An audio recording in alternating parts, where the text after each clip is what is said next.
మీరు కొత్తగా business start చేయాలనుకుంటున్నారా? మార్చ్ 16, 17 హైటెక్స్ లో ఫ్రాన్సెస్ ఇండియా బిగ్గెస్ట్ ఫ్రో ఎక్స్పో. నమస్కారం, నా పేరు డివిఆర్ మూర్తి. నేను హైదరాబాద్ జీడిమెట్లలో ఉన్న గాజుల రామారం రోడ్లో ఉన్న శ్రీ సంఘమిత్ర పాఠశాలందు, అదేవిధంగా పటేల్ స్కూల్లో కూడా తెలుగు ఉపాధ్యాయులుగా పనిచేస్తున్నాను. దాదాపు నాకు 25 సంవత్సరాల అనుభవం ఈ యొక్క తెలుగు బోధనలో ఉంది. విద్యార్థులు ఏ విధంగా చదివితే తెలుగు భాషలో మంచి మార్కులు సంపాదించుకుంటారో అనేటువంటివి ప్రతి ఒక్కళ్ళు కూడా విద్యార్థులు తెలుసుకోవాలి. అదేవిధంగా ఎలా రాస్తే మంచి మార్కులు వస్తాయి. ఒక విషయం మీరు గమనించాలి, మనకి పరీక్షలు మొదలైన తర్వాత మొట్టమొదటి పరీక్షే తెలుగు పరీక్ష.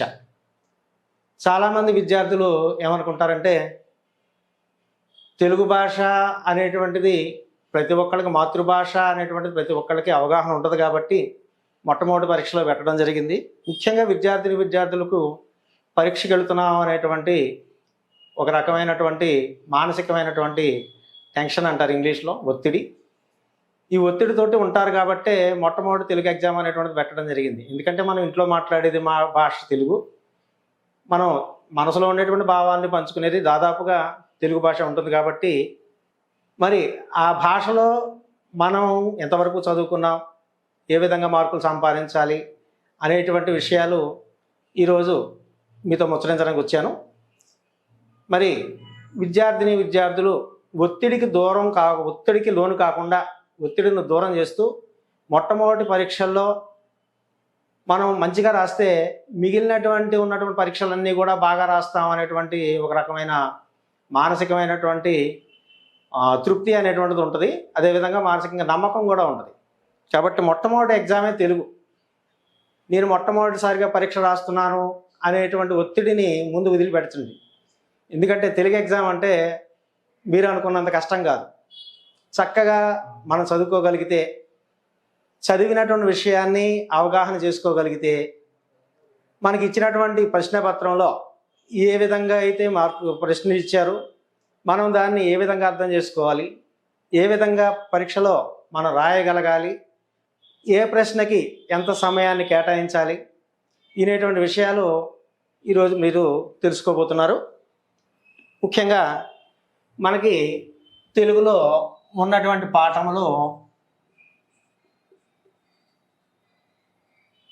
మొత్తం 12 పాఠాలు ఉన్నాయి. ఇందులో రామాయణం 6 కాండములు.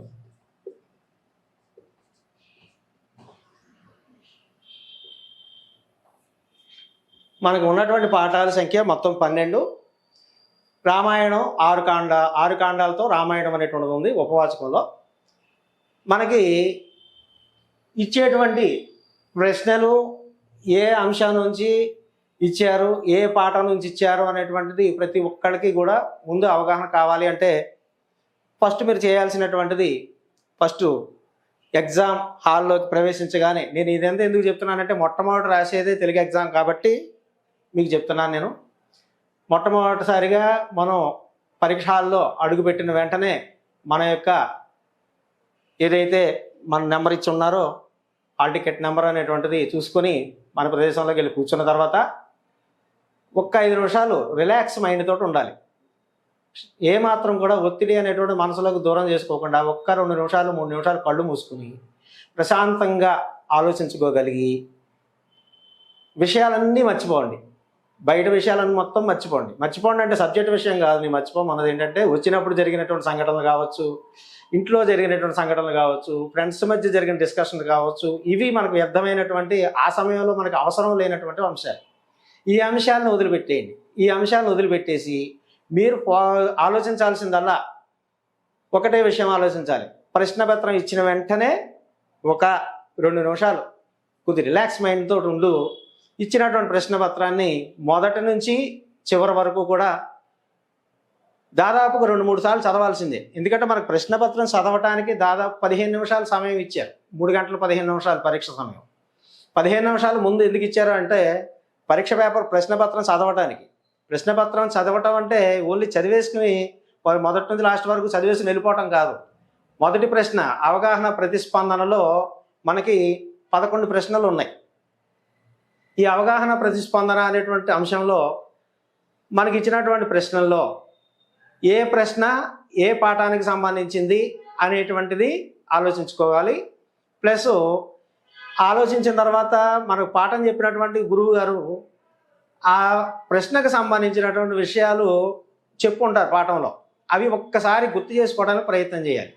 వెంటనే రాయటం మొదలు పెట్టద్దు దయచేసి. ప్రశ్నపత్రం ఇచ్చిన వెంటనే పరీక్ష రాయటం మొదలు పెడితే మీరు తప్పు చేస్తున్నారని అర్థం. ప్రశ్నపత్రం ఇచ్చిన వెంటనే ముందు 1-4 సార్లు ప్రశ్నలన్నింటినీ కూడా క్షుణ్ణంగా చదవండి. క్షుణ్ణంగా చదివిన తర్వాత దాని మీద ఒక అవగాహన అనేటువంటిది వస్తుంది. అందుకనే మీకు అవగాహన ప్రతిస్పందన మొట్టమొదటిసారిగా ఇచ్చినటువంటి ప్రశ్నలు. అయితే ఈ అవగాహన ప్రతిస్పందనలో మొట్టమొదటి ఇచ్చేటువంటి ప్రశ్న ఏంటంటే పారాగ్రాఫ్ ఇస్తాడు మీకు. ఒక వచనంలోంచి ఒక భాగం. అది ఎందులోంచి వస్తుంది? రామాయణంలోంచి వస్తుంది. రామాయణంలో మనకు ఉన్నటువంటి మొత్తం కాండముల సంఖ్య 6 ఉన్నాయి మనకిచ్చినటువంటివి. ఈ 6 కాండాల్లోంచి వాడు ఇచ్చినటువంటి ఎక్కడి నుంచైనా ఇవ్వచ్చు. 6 కాండాల్లోంచి బాలకాండం దగ్గర నుంచి యుద్ధకాండం వరకు ఉన్నటువంటి 6 కాండాల్లోంచి కూడా ఏ అంశంలోంచి అయినా సరే, ఏ కాండంలోంచి అయినా సరే, ఎక్కడి నుంచి అయినా సరే ఒక పారాగ్రాఫ్ అనేటువంటిది ఇస్తారు. ఆ పారాగ్రాఫ్ని బాగా చదవండి. బాగా చదివిన తర్వాత దాని కింద ప్రశ్నలు ఉంటాయి. 1 నుంచి 2, 3, 4, 5 ప్రశ్నలు ఉంటాయి మొత్తం. ఈ 5 ప్రశ్నలు ఆ పారాగ్రాఫ్లోనే ఉంటాయి ఆన్సర్లు, మీరు జాగ్రత్తగా గమనిస్తే. అయితే పారాగ్రాఫ్లో లేని ప్రశ్న కూడా అడగటానికి అవకాశం ఉంటుంది ఒక్కో సందర్భంలో. అది ఎలాగంటే ఇచ్చినటువంటి పారాగ్రాఫ్ ఉంది, ఇది ఏ కాండంలోంచి ఈ ప్రశ్న అని అడుగుతాడు. అలా అడిగినటువంటి ప్రశ్నకి మీరు సమాధానం రాయాలి అంటే ఆ కాండానికి సంబంధించినటువంటి పూర్తి అవగాహన మీకు ఉండాలి. మీరు చేయాల్సింది ఏంటంటే, ఇప్పుడు మనకి పునశ్చరణ అంటే రివిజన్ జరుగుతున్నటువంటి సందర్భం కాబట్టి ఏ పారాగ్రాఫ్ ఏ అంశంలో అంటే ఏ కాండంలో ఎక్కడ మొదలవుతుంది, ఎక్కడ ముగింపు అవుతుంది, ప్రతి ఒక్క అంశాన్ని కూడా ఆ పారాగ్రాఫ్ సంబంధించి మీరు చూడాలి. ఇప్పుడు బాలకాండం ఉంది. బాలకాండం ప్రారంభం ఎక్కడ ప్రారంభం అవుతుంది? నారద మహర్షి వాల్మీకి ఆశ్రమం దగ్గరికి వచ్చిన దగ్గర ప్రారంభం అవుతుంది. అదేవిధంగా ఆ తర్వాత జరిగినటువంటి సన్నివేశాలు కానీ, అంటే వాల్మీకి జ్ఞానోదయం కావటం, అదేవిధంగా రామాయణానికి సంబంధించినటువంటి విషయాలు తెలుసుకోవడం, బ్రహ్మదేవుడి ద్వారా ఆ రామాయణం రాసేటువంటి అవకాశాన్ని పొందగలగటం, ఇట్లాంటివి. అదేవిధంగా రాముడి జననం, సీతారాముల యొక్క కళ్యాణం, ఇవన్నీ కూడా ఆ బాలకాండంలో అనేటువంటి విషయాలు ఉంటాయి. అవి మీరు చేయాల్సింది ఏంటంటే బాలకాండంలో ప్రారంభం దగ్గర నుంచి ముగింపు వరకు ఎక్కడ ప్రారంభమైంది, ఎక్కడ ముగించబడింది, మధ్యలో ఉన్న అంశం ఏంటి. ఆ తర్వాత బాలకాండం తర్వాత అయోధ్యకాండం. అయోధ్యకాండం ఎక్కడ ప్రారంభమైంది, ఎక్కడ ముగించబడింది. అదేవిధంగా తర్వాతది అరణ్యకాండం. అరణ్యకాండంలో ఎక్కడ ప్రారంభమైంది, ఎక్కడ ముగించబడింది. తర్వాత కిష్కింధకాండం. కిష్కింధకాండం ఎక్కడ ప్రారంభమైంది, ఎక్కడ ముగింపబడింది, మధ్యలో వచ్చినటువంటి పాత్రలు ఏంటి, ఏ పాత్రలు అందులో ఉన్నాయి, ఏ అంశాలు, ఎవరెవరి మధ్య యుద్ధం జరిగింది, ఎవరెవరు ఆ పాత్రలో కొత్తగా పరిచయమైనటువంటి పాత్రలు ఏంటి, ఇవన్నిటిని మనం ఖచ్చితంగా గుర్తుపెట్టుకోవాల్సిన అవసరం ఉంది. ఈ విధంగా గుర్తుపెట్టుకుంటమే కాకుండా తర్వాత సుందరకాండం ఎక్కడ ప్రారంభం, ఎక్కడ ముగింపు. సుందరకాండంలో సీతాదేవిని చూడటం, రామాయణంలో సుందరకాండంలో సీతాదేవిని హనుమంతుడు చూడటం, ఆ తర్వాత లంకాదహనం చేయటం, ఆ తర్వాత సీత యొక్క విశేషాలన్నీ కూడా శ్రీరాముడికి విన్నవించడం, ఆ తర్వాత శ్రీరాముడు హనుమంతుడిని మెచ్చుకోవడం, ఎక్కడతోటి సుందరకాండం అనేటువంటి ముగుస్తుంది. ఆ తర్వాత యుద్ధకాండం ఎక్కడ ప్రారంభమైంది, రామాయణం ముగింపు ఎంతవరకు ఉంది అనేటువంటిది మీరు ప్రతి ఒక్క కాండం నుంచి జాగ్రత్తగా అవగాహన చేసుకొని ఉంటే కనుక ఆ ప్రశ్నకి సమాధానం చేయగలుగుతారు. మీరు ఒక విషయం గుర్తుపెట్టుకోండి పిల్లలు, ఒక మార్కే కదా, ఓత పోయిన ఏం కాదులే అనేటువంటి భావన వదిలేసేయండి. మీ ప్రశ్నలో మీరు రాసేటువంటి జవాబులోంచి కనీసం 1/2 మార్కు కూడా పోకుండా ఉండడానికి మీరు ప్రయత్నం చేయాలి. లైట్ తీసుకోవద్దు, ఒక్క మార్కే కదా అని. కాబట్టి ప్రతి ఒక్కళ్ళు కూడా ఒక్కొక్క హాఫ్ మార్క్ కలిస్తేనే కొన్ని మార్కులు ఏర్పడతాయి. ఈ విషయం తెలుసు కదా. అట్లాంటప్పుడు ఒక్క మార్క్ ఎందుకు వదిలిపెట్టుకోవాలి? కాబట్టి కాండాన్ని గురించి ప్రతి ఒక్కళ్ళు కూడా గుర్తుపెట్టుకోండి. కాండం ఏ ప్రారంభం, ఎక్కడ ప్రారంభమైంది, ఎక్కడ ముగించబడింది, ఇట్లాంటి విషయాలన్నీ కూడా ప్రతి ఒక్కళ్ళు కూడా తెలుసుకుని ఉండాలి. ఆ పారాగ్రాఫ్ మనకి ఇచ్చిన తర్వాత పారాగ్రాఫ్ తర్వాత దాని కింద ఫస్ట్ 1, 2, 3, 4, 5 ప్రశ్నలు ఉంటాయి. ఈ 5 ప్రశ్నలు ఇచ్చిన తర్వాత 5 ప్రశ్నలకి మనం జవాబులు ఎలా రాయాలి, దాని గురించి పెద్దగా ఆలోచించాల్సిన అవసరం ఉండదు. ఆ పారాగ్రాఫ్లోనే ఆ 5 ప్రశ్నలకి సమాధానం ఖచ్చితంగా దొరుకుతాయి. ఎక్కడ ఈ ఇచ్చినటువంటి ప్రశ్న ఏంటి, జాగ్రత్తగా ఆలోచించండి. జాగ్రత్తగా ఆలోచించి ఇచ్చినటువంటి ప్రశ్నకి ఎంతవరకు సమాధానం రాయగలుగుతామో అనేటువంటి విషయాలు గమనించి ఆ ప్రశ్నలకి చక్కగా సమాధానం రాస్తే 5కి 5 మార్కులు సంపాదించుకోగలుగుతారు. అయితే మీరు ఆ 5 మార్కులు సంపాదించుకోవాలంటే మీకు దానికి ఎంత సమయం కేటాయించాలి? 15 నిమిషాలు పారాగ్రాఫ్ చూసుకోవాలి. 15 నిమిషాల్లో పారాగ్రాఫ్ రైటింగ్ పూర్తి చేయాలి. మీరు చూసుకోవటం కాదు.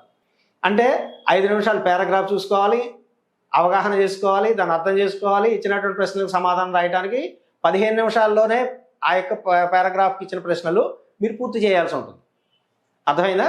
ఆ విధంగా రాసిన తర్వాత నెక్స్ట్ ఇచ్చినటువంటి సెక్షన్లో అందులోనే సెకండ్ ఆ భాగం అనేటువంటిది ఉంటుంది. మొదటిది ఆ భాగం, సెక్షన్ ఫస్ట్. ఆ భాగంలో 1, 2, 3, 4, 5 ప్రశ్నలు ఉంటాయి. ఆ తర్వాత ఆ భాగం, ఇది మీరు ప్రశ్న జవాబుల్లో చాలామంది విద్యార్థులు చేసే తప్పు ఏంటంటే ఈ ప్రశ్న చేసేటప్పుడు ఆ భాగం అని, ఆ భాగము, అవగాహన, ప్రతిస్పందన అనేటువంటి రాయరు. దీనికి ఏం కాదులే, క్వశ్చన్ నెంబర్ 1, 2, 3, 4 వేస్తే సరిపోతుంది అని చెప్పేసి అని అది మాత్రమే రాస్తారు. అది చాలా పొరపాటు. మీరు రాసేటువంటి దాంట్లో పేపరు దిద్దేటువంటి వాళ్ళకి ఏమాత్రం కూడా అవకాశం మార్కులు తీయటానికి కల్పించకూడదు. అలా కల్పించకుండా ఉండాలంటే మీరేం చేయాలి? అవగాహన, ప్రతిస్పందన ఎట్టికి పెట్టాలి. మొదటిది ఆ భాగం అని రాయాలి. ఆ రోమన్ నెంబర్ 1 ఉంటుంది. ఆ 1 అనేటువంటి నెంబర్ వేయాలి. తర్వాత 1, 2, 3, 4, 5 ప్రశ్నలు కూడా చూసుకోవాలి. మీరు ఈ మధ్య ప్రీ ఫైనల్ ఎగ్జామ్స్ రాసున్నారు కాబట్టి దాని మీద ఒక ఐడియా ఉంటుంది మీకు. ఆ భాగం అని చెప్పేసి అని ఆ భాగం అనేటువంటిది ఉంటుంది. సెక్షన్ ఫస్ట్ అనేటువంటిది ఉంటుంది. తర్వాత 1, 2, 3, 4, 5 ప్రశ్నలు అనేటువంటివి ఇందులో ఇవ్వబడతాయి. ఈ 5 ప్రశ్నలకి కూడా మీరు పారాగ్రాఫ్లోంచి చూసుకునే ఆన్సర్స్ ప్రిపేర్ చేయొచ్చు. ఆ తర్వాత ఈ రాసేసిన తర్వాత నెక్స్ట్ ఆ భాగం అని చెప్పేసి ఉంటుంది. ఆ భాగంలో క్వశ్చన్ నెంబర్ 6, ఇది గుర్తుపెట్టుకోండి. ప్రశ్న సంఖ్య 6లో మీకు 2 విధాలుగా అడుగుతాడు.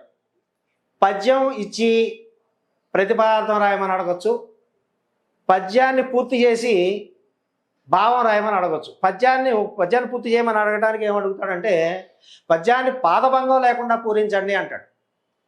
పాదభంగం అంటే ఏంటో చాలామందికి తెలిసి ఉండకపోవచ్చు. ఇప్పటికీ కూడా కావాలంటే మీరు ఆత్మపరిశీలన చేసుకోవచ్చు. పాదభంగం అంటే పద్యంలో రాసేటప్పుడు మనకి పద్యానికి 4 లైన్లు ఉంటాయి. ఈ 4 లైన్లు కూడా ఏ లైన్లో ఉండేటువంటి అక్షరాలు ఆ లైన్లోనే చేయాలి. ఉదాహరణకు అది ఉత్పలమాల పద్యం అనుకోండి. ఉత్పలమాల పద్యంలో ప్రతి పాదం అంటే ఒక్కొక్క లైన్కి 20 అక్షరాలు ఉంటాయి. అలాగే మీరు రాసినటువంటి ఒక్కొక్క లైన్లో 20, సెకండ్ 2 లైన్లో, అదేవిధంగా 3వ లైన్లో, 4వ లైన్లో కూడా 20 అక్షరాలు ఉంటాయి. ఈ అక్షరాలు కౌంటింగ్ చేసి కూడా మీరు పద్యాన్ని కరెక్ట్గా రాశారో లేదా కూడా క్యాలిక్యులేట్ చేసుకోవచ్చు. మొత్తం ఉత్పలమాల పద్యంలో మొత్తం అక్షరాల సంఖ్య 80. అంతేకాకుండా ఇంకొక విధంగా కూడా మీరు కరెక్ట్ రాశారా లేదా మీకే అర్థమైపోతుంది. ఎలాగంటే 2వ అక్షరం ప్రాస, ఇది మొదటి పదం అనుకోండి. ఫస్ట్ చాప్టర్ కులము అనేటువంటి పద్యం ఉంది. మనకి దానశీలం అనేటువంటి పాఠం, కులము రాజ్యము నిలుపు మీ కుర్చుండు విశ్వంబరుండల తింబోడు అనేటువంటి పద్యంలో కులము అనేటువంటి దాంట్లో 2వ అక్షరం లా ఉంది. అదేవిధంగా మిగిలినటువంటి 3 పాదాల్లోనూ కూడా మొదటి లైన్లో 2వ అక్షరం లా ఉంటే 2వ లైన్లో కూడా 2వ అక్షరం లకారం సంబంధించిందే ఉండాలి. ఇక్కడ కాడ లాయే ఉంటుంది, ఇక్కడ కాడ లకారానికి సంబంధించి లే కానీ లో కానీ ఏదైనా రావచ్చు. అవి చూసుకుంటూ మీరు పద్యాన్ని కనుక ప్రాక్టీస్ చేయగలిగితే 5 మార్కులు కరెక్ట్గా పడతాయి. ఎక్కడ కూడా బ్యాలెన్స్ అనేటువంటిది మనకి మార్కులు పోవడానికి అవకాశం ఉండదు. కాబట్టి ఈ ప్రాసలు అనేటువంటివి చూసుకోండి అమ్మా. ఈ ప్రాసలు అనేటువంటివి పద్యంలో రాసేటప్పుడు కరెక్ట్గా రాసామా లేదా అని, మొదటి పాదంలో రాయాల్సిన అక్షరాలు 2వ పాదంలో రాసినా, 2వ పాదంలో రాయాల్సిన అక్షరాలు 3వ పాదంలో రాసినా పద్యం మొత్తం పోద్ది. హాఫ్ మార్క్ కూడా వేయరు. ఈ విషయాన్ని గమనించుకొని మీరు ఇది నీకు క్లూ, అది 2వ అక్షరం లా మ్యాచ్ అయిందా లేదా చూసుకోండి. అంటే అన్ని పద్యాల్లో లా ఉండదు సుమా, పద్యాన్ని బట్టి ఉంటుంది, గుర్తుపెట్టుకోండి. కారే రాజులు అనే పద్యం ఉంది, స్టార్ మార్క్ పోయాం. కారే రాజులు రాజ్యములు గలగవే అనేటువంటి పద్యంలో అందులో రకారం ఉంది, కారే అనేటువంటిది. అదే వారేరి సిరి మూట కట్టుకుని పోవంజాలిరే అనే 2వ లైన్లో. ఈ విధంగా ప్రతి లైన్లోనూ కూడా రకారం అంటే పద్యాన్ని బట్టి 2వ అక్షరం మ్యాచ్ అయింది లేదా చూసుకుంటే కనుక మీకు పద్యం అనేటువంటి మిస్టేక్ లేకుండా ఉంటుంది. ఒకవేళ ఎక్కడైనా తలకట్లు దీర్ఘాలు పోయినా ఒక హాఫ్ మార్క్ పోయినా మిగిలినటువంటి మార్కులు మీరు స్కోర్ చేయగలుగుతారు. హాఫ్ మార్క్ కూడా పోకూడదు అనుకుంటే మీరు చేయాల్సింది ఏంటి, పద్యాన్ని 1కి 4 సార్లు రాయాలి. ఎంత రాస్తే అంత మంచి ఫలితం పొందగలుగుతారు. ఉన్నది ఉన్నట్టుగా డిట్టో దిగిపోవాలి పద్యం. అది నెక్స్ట్ ప్రతిపాదన రాసేటప్పుడు మీరు చేయాల్సిన పని ఏంటంటే పద్యాన్ని అర్థవంతంగా చదవటం ముఖ్యం. రాసేటప్పుడు పదాల కూర్పు అనేటువంటిది ఒక్కొక్క సందర్భంలో వదాన్యోత్తమ అని చివర ఉంటుంది. ప్రతిపాదన రాసేటప్పుడు వదాన్యోత్తమ సంబోధనా వాక్యం ఏదైతే ఉందో ఆ సంబోధనా వాక్యాన్ని ముందు చెప్పాలి. ఆ విధంగా సంబోధనా వాక్యాన్ని ముందు చెప్పి ఆ సంబోధన వదాన్యోత్తమ అంటే గొప్పవాడైనటువంటి దాత అని సంబోధిస్తూ ప్రతిపాదన రాయాలి. ప్రతిపాదన రాసేటప్పుడు ఇంకొక తప్పు చేస్తారు మీరు, ఏంటంటే ఈజ్వల్ టు ప్రతిపాదనని కొంతమంది బతకం వల్లనో లేదా తెలియకపోవటం వల్లనో కానీ ఈజ్వల్ టు పెట్టడానికి బదులు ఒక చిన్న గీత గీసి వదిలి పెడతారు. ఇది చాలా తప్పు. ప్రతి పద అర్థము ఈజ్వల్ టు ప్రతిపదార్థం అంటే పద్యంలో ప్రతి పదానికి అర్థం రాయండి అని. అర్థానికి మనం ఇచ్చేటువంటి సింబల్ ఏంటి, ఈజ్వల్ టు కదా. అర్థాన్ని రాసేటప్పుడు ఈజ్వల్ టు పెడతావు, అంతేగాని గీత పెట్టవు. కాబట్టి ఈజ్వల్ టు అనేటువంటి ప్రతి పదార్థానికి ఈజ్వల్ టు తప్పనిసరిగా పెట్టాలి. ఈజ్వల్ టు పెట్టేటప్పుడు ఒక ఈజ్వల్ టు ఇక్కడ, ఒకటి ఇక్కడ, అదేవిధంగా ఒకటి ఇక్కడ ఇలా పెడితే చూడటానికి చాలా అసహ్యంగా ఉంటుంది. ప్రతిపాదన రాసేటప్పుడు మీరు చేయాల్సిన పని ఏంటంటే ఈజ్వల్టులన్నీ సమానంగా రావాలి. పెద్ద పదం ఉందనుకోండి ముందుకు మొదలు పెట్టండి, చిన్న పదం అంటే దగ్గరికి మొదలెట్టండి, పెద్ద పదం అంటే ఇక్కడ మొదలెట్టు, చిన్న పదం అంటే ఇక్కడ మొదలెట్టు. ఆ విధంగా ఈజ్వల్టులన్నీ సమానంగా వస్తే చూడటానికి లుకింగ్ ఈజ్ బ్యూటిఫుల్ అన్నట్టుగా మనకు చూడటానికి చాలా అందంగా కనిపిస్తుంది. చూడగానే అబ్బా పెళ్లి రాసేటప్పుడు కుర్రాడు అని చెప్పి మార్కులు వేసేస్తారు. అర్థమైందా? కాబట్టి ప్రతిపాదనలు ఈజ్వల్టులు అనేటువంటి సమానంగా రావాలి. అలా ఈజ్వల్టులు సమానంగా రావడానికి కోసం మీరు ఒక పెన్సిల్తో మీకు కనిపించే విధంగా లైట్గా మార్జిన్ కొట్టుకొని మధ్యలో దాంట్లో ఈజ్వల్ పెట్టి ప్రతిపాదన పూర్తయిన తర్వాత పెన్సిల్తో రఫ్ చేసుకోవచ్చు. లేదు పేపర్ ఉంటుంది లైట్గా ఫోల్డ్ చేస్తే మధ్యలో చిన్న మార్జిన్ ఏర్పడుతుంది. ఆ మార్జిన్లో కూడా ఈజ్వల్ పెట్టుకోవచ్చు. మార్జిన్ కొట్టమన్నారు కానీ మళ్ళీ పెట్టి ఇలా గీయటం కాదు, చిరిగిపోయేలాగా మార్జిన్ అనేటువంటిది అవసరాన్ని బట్టి కొట్టుకోవాలి. ఆ విధంగా ప్రతిపాదన రాస్తే కనుక మీకు ఖచ్చితంగా మంచి మార్కులు పడతాయమ్మా. అంతేకాకుండా ప్రతిపాదనకి రాయటానికి మీకు పట్టేటువంటి సమయం ఎంత అనుకుంటున్నారు? ప్రతిపాదన రాయటానికి 20 నిమిషాలు సమయం తీసుకోవచ్చు. 15 నుంచి 20 నిమిషాల మధ్యలో సమయం తీసుకొని ఆ ప్రతిపాదనాన్ని మీరు పూర్తి చేయాల్సి ఉంటుంది. ఆ తర్వాత ఇది చాలా కష్టమైనటువంటిది తర్వాత ఉండేటువంటి అంశం ఏంటంటే అపరిచిత పద్యం. అందులోనే ఉంది, పేరులోనే ఉంది. అపరిచితం అంటే పరిచయం లేనటువంటిది పద్యం. వాడు ఎక్కడి నుంచి అయినా అడగవచ్చు. సుమతి శతకంలోంచి కానీ, వేమన శతకంలోంచి కానీ, లేదా ఇతర శతకాల నుంచి కానీ ఎక్కడి నుంచి అయినా ఆటవెల్ది పద్యము లేదా తేటగీతి పద్యము లేదా కంద పద్యం ఎక్కువగా అడగటానికి అవకాశాలు ఉంటాయి. సుమతి శతకంలో పద్యాలు, అదేవిధంగా వేమన శతకంలో పద్యాలు. ఇవి పద్యం మీకు సంబంధం మీ టెక్స్ట్ బుక్లో అసలు ఉండనే ఉండదు. ఎక్కడి నుంచో తీసుకొచ్చి మీరు చిన్నప్పటి నుంచి చదువుకుని ఉంటారు కదా, 1వ తరగతి నుంచి 9వ తరగతి వరకు 10th క్లాస్ వరకు కూడా పాఠ్యభాగంలో ఉండేటువంటి పద్యాలు మీ గురువుగారు సందర్భానుసారంగా చెప్పేటువంటి పద్యాలు ఇవన్నీ మీకు గుర్తుండి ఉండాలి. పద్యం ఇచ్చినప్పుడు అది ప్రతిపాదనకి కాదు, అపరిచిత పద్యానికి ఇచ్చినప్పుడు దానికి మీకు ఇచ్చినటువంటి మార్కులు ఎన్ని తెలుసా? 10 మార్కులు. ఈచ్ క్వశ్చన్ 2 మార్కులు. 2 × 5 = 10. అన్ని మార్కుల కంటే దానికే ఎక్కువ మార్కులు మీకు. అన్ని సెక్షన్లో కంటే ఎస్ఏ ఆన్సర్ కంటే ఎక్కువ మార్కులు అమ్మా, దానికి 10 మార్కులు. కాబట్టి ఈ 10 మార్కులు మీకు పోకుండా ఉండాలంటే ఆ పద్యం మేము ఎప్పుడు చదవలేదు సార్, ఆ పద్యం అసలు మా పుస్తకాల్లోనే లేదు, ఉండదు, మరి అందుకనే అపరిచితం అని పేరెట్టారు. కాబట్టి అపరిచిత పద్యాన్ని మనం రాసేటప్పుడు దానికి మంచి మార్కులు రావాలంటే ఎలా? 10 మార్కులు నువ్వు సంపాదించాలంటే ఏ విధంగా తీసుకోవాలి? మీరు పద్యాన్ని 1-2 సార్లు చదవండి. చదివిన తర్వాత దాని మీద ఒక అవగాహన వస్తుంది. అంతకే అవగాహన రాకపోతే క్వశ్చన్స్ చూడండి, కింద ఇచ్చినటువంటి ప్రశ్నలను బట్టి అయినా సరే అందులో ఉండేటువంటి భావాన్ని అర్థం చేసుకోవడానికి ప్రయత్నం చేయాలి. అంతేగాని 5-10 మార్కుల్ని కాక పొరపాటును కూడా వదిలిపెట్టద్దు. అది నీకు వచ్చినా రాకపోయినా, పద్యం అర్థమైనా అర్థం కాకపోయినా ఇచ్చిన ప్రశ్నలను దృష్టిలో పెట్టుకొని అందులో అందులో లైన్లు ఉంటాయి, 4 లైన్లు తెలుసు కదా, ఆ లైన్లో ఉండేటువంటి ఆన్సర్లు దాదాపుగా రాయడానికి ప్రయత్నం చేయండి. అలా ప్రయత్నం కనుక చేస్తున్నట్లయితే 10 మార్కులు సంపాదించుకోగలరు. మీ అదృష్టం బాగుండి తేలికైన పద్యం ఇస్తే మంచిది, ఇవ్వాలనే నేను కూడా కోరుకుంటున్నాను. అంతేకాకుండా కొంచెం కష్టమైన పద్యమైనా మీరు మాత్రం భయపడద్దు. అది ఈ పద్యమే కాదమ్మా, పద్యం కాకుండా పారాగ్రాఫ్ కూడా అడగచ్చు. 2 ఛాన్సులు ఉన్నాయి మీకు. ఒకటి ఏంటి పద్యాన్ని కూర్చునే అపరిచిత పద్యం అవ్వటం, లేదా అపరిచిత గద్యం. గద్యం అంటే పేర. ఇది రామాయణం నుంచి రాదు, ఎక్కడి నుంచి అయినా తీసుకొచ్చి. అందులో 2 రకాలుగా అడుగుతారు. అందులో ప్రశ్నకి జవాబులు రాయమని అడగచ్చు. 2 వాక్యాల్లో రాయండి అని చెప్పేసి అంటాడు. ఒక్కొక్క ప్రశ్నకి 2 మార్కులు, అవి 5 ప్రశ్నలకి 10 మార్కులు. ఈ విధంగా తీసుకొని రాయాల్సి ఉంటుంది. అంతేకాకుండా ఈ పారాగ్రాఫ్లు ఇస్తే అదృష్టవంతులే. పారాగ్రాఫ్లో ఆల్రెడీ క్వశ్చన్స్ ఆన్సర్స్ ఉంటాయి కాబట్టి దాన్ని ఆన్సర్ రాయ. పద్యాన్ని ఇచ్చేటప్పుడు మాత్రం కొంచెం జాగ్రత్త పడండి అపరిచిత పద్యం విషయంలో. ఆ విధంగా మీరు దానికి తీసుకోవాల్సింది కూడా సమయం ఎంత అనుకుంటున్నారు, దానికి కూడా 20 నిమిషాలు దాన్ని ఏం తీసుకోవచ్చు. ప్లస్ తర్వాత ఇచ్చినటువంటి ప్రశ్నల్లో 3 మార్కుల ప్రశ్నలు 4 ఇస్తారు. అందులో మీకు ఛాయిస్ అనేటువంటిది లేదు. 4 ప్రశ్నలకి కూడా సమాధానం రాయాల్సి వస్తుంది. అందులో ఒక కవి పరిచయం ఉంటుంది, లేదంటే ఇచ్చినటువంటి పాఠ్యాంశానికి సంబంధించి రిలేటెడ్గా క్వశ్చన్ అడుగుతారు. అది క్వశ్చన్ బ్యాంకులు చదివేటువంటి వాళ్ళు ముఖ్యంగా గమనించాల్సింది ఏంటంటే డైరెక్ట్ ఒక్క క్వశ్చన్ బ్యాంక్ నుంచి కూడా ఇవ్వరు. ఇది బాగా గుర్తుపెట్టుకోవాలి. క్వశ్చన్ బ్యాంక్ నుంచి పొరపాటును కూడా క్వశ్చన్ బ్యాంకులు చదివితే చాలు అనుకుంటే చాలా పొరపాటు. క్వశ్చన్ బ్యాంక్ చదువుతానంటే చదవండి, కానీ నేను వద్దంటలేదు, చదవండి అవగాహన కోసం. కానీ అదే సమయంలో టెక్స్ట్ బుక్ ఎంత చదువుతారో అంత మంచిది. 1కి 4 సార్లు లెసన్ రీడ్ చేయాలి. ఏ అంశం నుంచి, ఎక్కడి నుంచి, ఏ టాపిక్ నుంచి క్వశ్చన్ అడుగుతాడో మనం చెప్పలేం. ఎక్కడి నుంచి అయినా అడగచ్చు. కాబట్టి ఎంతసేపు లెసన్ మీద ఫోకస్ పెట్టండి. మీకు అర్థమైనటువంటి విషయాలు క్వశ్చన్ బ్యాంకుల్లో ఉంటాయి కనుక అందులో కూడా టాలీ చేసి చూసుకోండి. దానికి క్వశ్చన్ ఆన్సర్ ఎలాగిచ్చాడు అనేటువంటి చూడాలి.